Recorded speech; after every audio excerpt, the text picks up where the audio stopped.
What's going on, guys? Welcome back to the channel. Today I want to give you guys a full walk around and an update on all the mods that are done to my beloved Yamaha R6.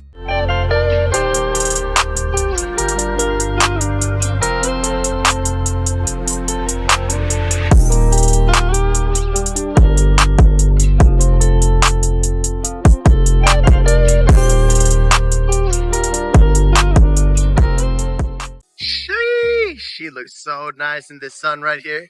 Man, I absolutely love this bike. As some of you guys might know, I've had this bike for 2 years now, and it has gone through all the changes in the world. It definitely did not used to look like this when I first got the bike. And I made a video on all the mods on it very early on. Actually, one of the videos that started off this channel. Today, I want to give you guys an update on all the mods that I've done because I have added a few more mods since then, and I want you guys to know about them. Let's go. The best way to do this is go by chronological order of the mods that I made to the bike when I got it, all the way up to the ones that I've done recently. When I first got this bike, it didn't used to look anything like this at all. Actually, the bike was matte gray. OEM matte gray. It's a 2016 R6, barely had any miles on it. Actually only came with 1.7k miles when I bought it. So very pristine, very brand new, and that's why I keep it how clean it is now. One of the very first mods that I did to the bike was this seat cover right here. This is actually an Alcantara stitched Louis Moto seat cover that I got because I loved how it looked, and it really adds to the luxury look of this bike.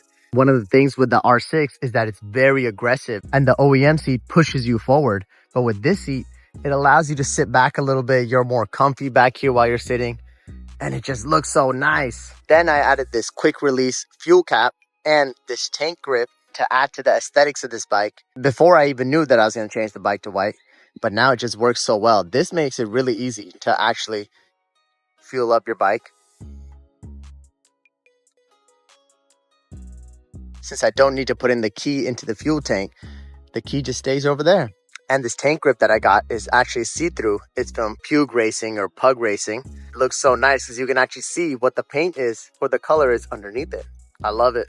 Moving on, the next modification I did were these B3 Vortex sprockets and the chain. One of the main complaints that I had with the Yamaha R6 was that it wasn't making much power in the lower RPMs. It didn't have much torque at all. And that's how all R6s are. But with this Vortex B3 sprocket and chain kit, I was actually able to make a lot more power, and now the power band is a lot smoother. Instead of getting an exponential boost of power at 10k, it actually makes a good amount of power all throughout its power band. Now with the Vortex V3s, the overall top speed of the bike has come down now. So I'm only able to go to about 60 miles per hour instead of 65 miles per hour. But I do get more power throughout the whole power band. When we look at the tail, you guys can see it has a fender eliminator kit because usually the fender and the license plate comes out of this spot right here. But this was actually done to the bike before I even got the bike. And it has this aftermarket taillight, which is smoke black. And it also has sequential turn lights in there. Shout out to the previous owner. Then I started making some exhaust modifications. Originally, the bike came with a catalytic converter in there. You can't really see it as well. But when you look underneath the bike, you could usually see it from right here. It's a huge box that sits right there. And it's the catalytic converter. And it connects directly to the headers. It's welded into the headers. Because of that converter, I was not making as much sound as I wanted to with this bike. So I had one of my boys chop off that catalytic converter muffler box. Such a pain. Well, I don't know why they couldn't have just made it clip-ons. And then we put on this M4 wide pipe, mid pipe. I don't know what to call it, either a wide pipe or a mid pipe. Pretty sure both of those are the same things. So now the bike is way louder than what it was originally. It also has this Two Brothers racing slip-on on it. I really like this. I actually did not put this on there. The previous owner had it on there, and I decided to stay with it because I love it. It looks really nice. It's got this cool carbon finish on it. I do have plans to get a full system, probably Acra headers to the SC Project exhaust, because who doesn't love the SC Project exhaust? Come on now. Now, as we come up to the front of the bike, the next modification I did were these headlights. And let me show you guys how these look when they are on. Even the regular daytime running headlights look so nice right over here. Sheesh, that looks so clean. I love it. I knew that these were going to be the headlights that I wanted since before I even got the bike. There were either these ones or there's the demonized, which are a little more aggressive, but I like these a lot more. It looks very, very luxury. And the whole point of this build was supposed to be like a luxury, clean type of look. These are the regular daytime running headlights right here. And these are the regular headlights and these are the high beams. The OEM Yamaha R6 actually comes with one of the headlights as the regular daytime running headlight and the other one is the high beam, which I don't really like. I don't know why they did the offset. With these headlights from Moto Dynamic, I could actually make them look synchronized and it just looks so much better. The next modification I did on this bike was this Pugue Racing double bubble windscreen right here. I absolutely love the look of this windscreen. It's not too high up there and it's not too low either. But since it has this double bubble texture to it, it actually makes it so you don't feel a lot of wind. I'm a tall guy, so I do feel a little bit of wind because my face is sticking up above the bike. But when I'm a little tucked in, I do feel the wind going right over me. So it feels amazing. Shout out to Pugue Racing or Pugue Racing. However it's pronounced, I will never learn that. The next mod that I did to the bike was actually powder coating these wheels white. These wheels were indeed powder coated white before the whole bike turned white because I just love the look of the white wheels. It makes it look so clean and unique. And that's when I started getting more and more of the itch to customize the looks of this bike.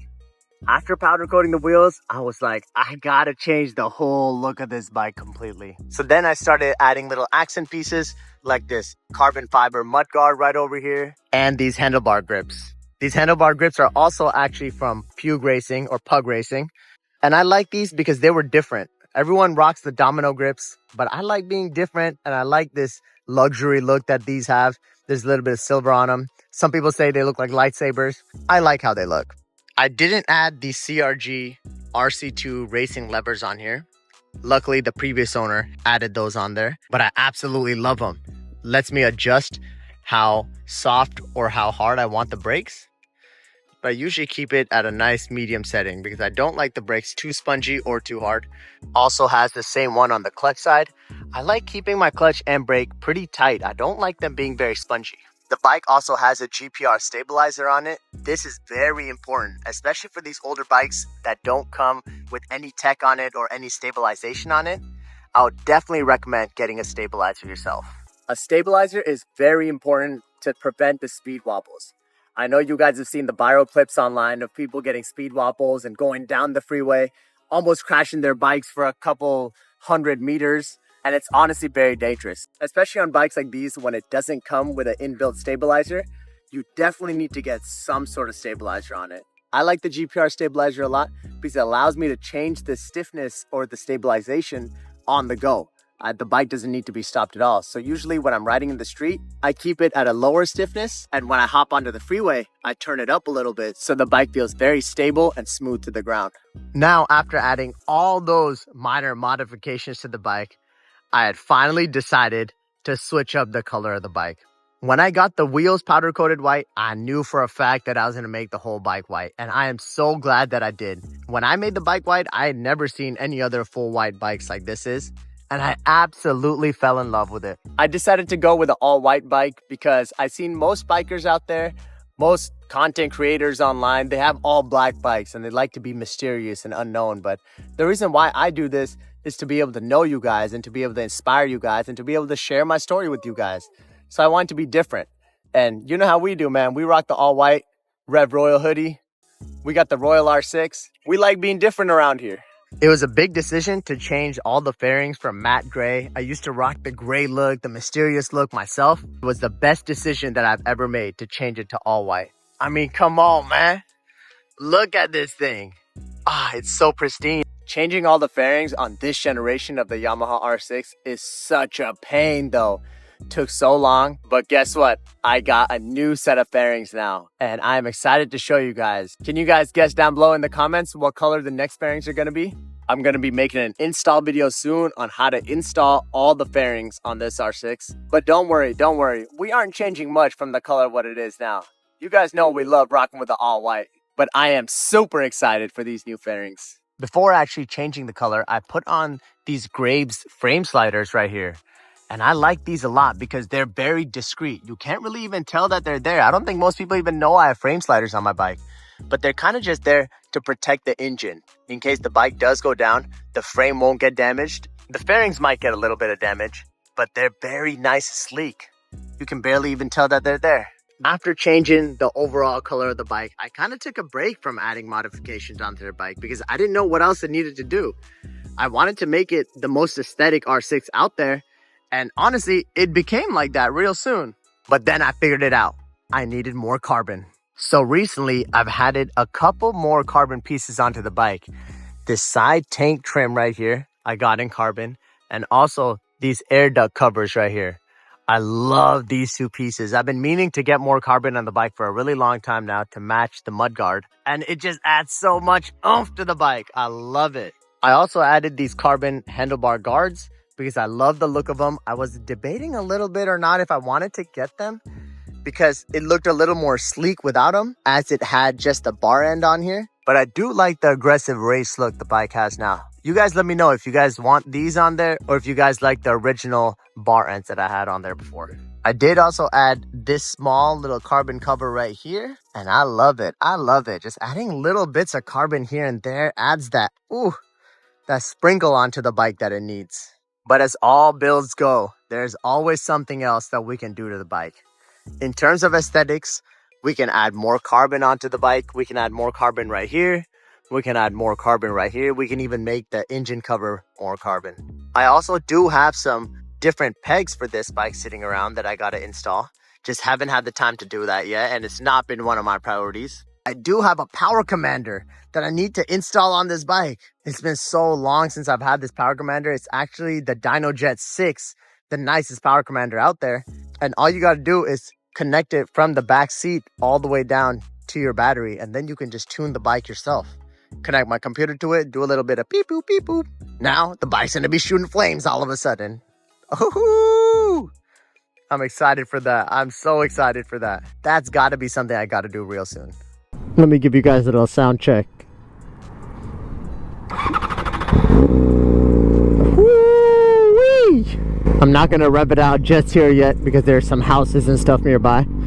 So let's hop on. I'll give you guys some revs here. Overall, I absolutely love this bike. I've owned it for 2 years now. I used to own another R6 before this, and I just love Yamahas to death.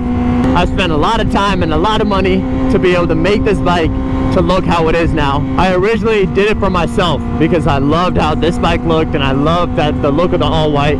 But now I'm so happy that I'm able to share this with you guys and that the world loved this bike as well too. The most important part is being grateful for what we have. Sometimes I can't even believe that I have this bike sitting around in my garage. And sometimes I feel like I need myself another bike, or I need myself a faster bike, because I get caught up in trying to compare myself to the rest of the world. But the truth is, we have to be grateful for what we have. This was my dream bike since I was a child, and I actually made my dreams come true. I ride a nicer version of the R6 that I used to dream about, and I just can't believe it. So I truly do appreciate all of you guys who support what I do. I'm trying my hardest not to get rid of this bike and buy myself an R1 or an S1K, because I truly love this bike to death. But let me know what bike you guys want to see next on the channel. I feel like another build would be something that'll help the channel grow, and something that I kind of want to do myself now. Hey, that was my guy. All right, let's give it a little sound check now.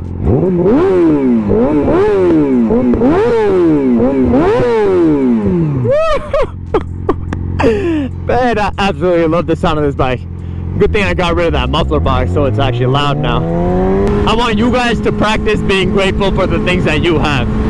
Be a little more aware and try to really appreciate the little things in life. Even I get so caught up in looking forward to the future and what's gonna happen next, but just look around you. There's so many things to be grateful for. As always, make sure to love your own life first, chase your dreams, and I'll catch you guys in the next one. Peace!